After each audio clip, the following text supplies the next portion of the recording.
Assalamualaikum warahmatullahi wabarakatuh. Selamat berjumpa kembali dalam materi mata kuliah Hukum Dagang pertemuan kedua. Di sini Ibu akan menguraikan secara garis besarnya saja mengenai bentuk-bentuk perusahaan, yaitu akan menguraikan tentang istilah pengusaha, istilah perusahaan, dan istilah pekerjaan, serta istilah perantara. Pengusaha adalah setiap orang atau perseorangan atau persekutuan atau badan hukum yang menjalankan suatu jenis perusahaan yang dinamakan dengan pengusaha. Usaha adalah suatu tindakan, perbuatan atau kegiatan apapun dalam bidang perekonomian yang dilakukan oleh setiap pengusaha untuk tujuan memperoleh keuntungan atau laba. Pengusaha dapat dibagi atas berbagai macam, yaitu pengusaha tanpa pembantu pengusaha, pengusaha dengan pembantu pengusaha, pengusaha yang tidak ikut dalam perusahaan tapi memberikan kuasa kepada pembantu pengusaha. Pembantu pengusaha terbagi atas dua, yaitu pembantu pengusaha di dalam perusahaan dan pembantu pengusaha di luar perusahaan.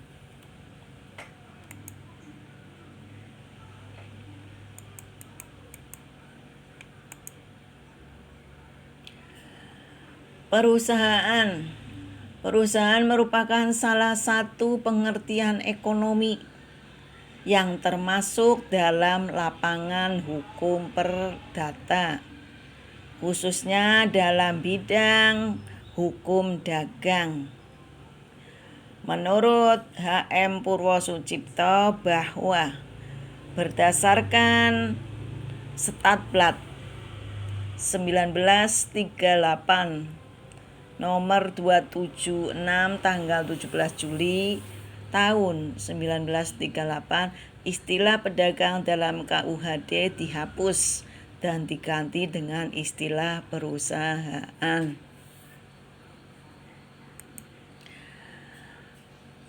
Unsur-unsur yang terdapat dalam pengertian perusahaan yaitu adanya bentuk usaha.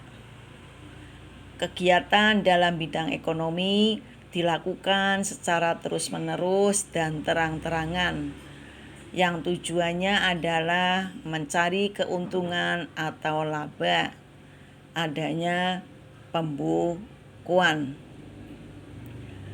Perusahaan terbagi menjadi 3 jenis, yaitu perusahaan seorangan, perusahaan persekutuan atau CV, perusahaan terbatas atau perseroan terbatas.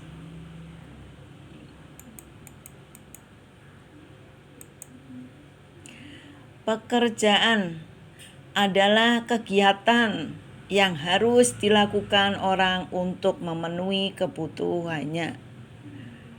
Setiap hari manusia mempunyai kebutuhan pokok yang harus dipenuhi. Kebutuhan pokok adalah kebutuhan yang harus segera dipenuhi dan tidak bisa ditunda.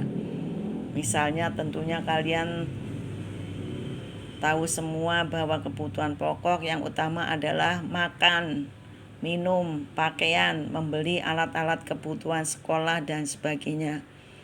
Untuk memperoleh semua kebutuhan tersebut diperlukan uang. Untuk memperoleh uang, orang harus bekerja. Bermacam-macam jenis pekerjaan yang ditekuni seseorang. Ada yang menghasilkan barang, ada yang menghasilkan jasa.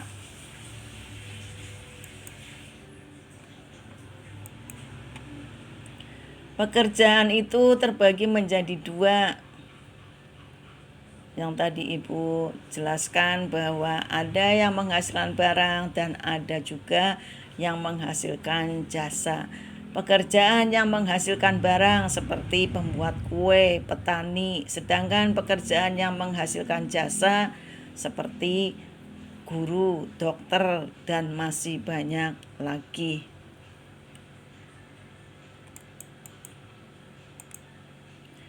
Perantara. Yang dimaksud dengan perantara adalah mereka yang membeli dan menjual barang-barang tersebut dan memilikinya. Mereka bergerak di bidang perdagangan besar dan pengecer. Contohnya pedagang besar. Pedagang besar yaitu grosir, maklar, komisioner, agen. Nanti kalian bisa dipelajari satu persatu pengertian daripada grosir, maklar, komisioner, dan agen. Dan apa perbedaan antara komisioner dan agen serta grosir dan maklar. Demikianlah secara garis besarnya materi mata kuliah Hukum Dagang pertemuan kedua. Sekian, terima kasih. Wassalamualaikum warahmatullahi wabarakatuh.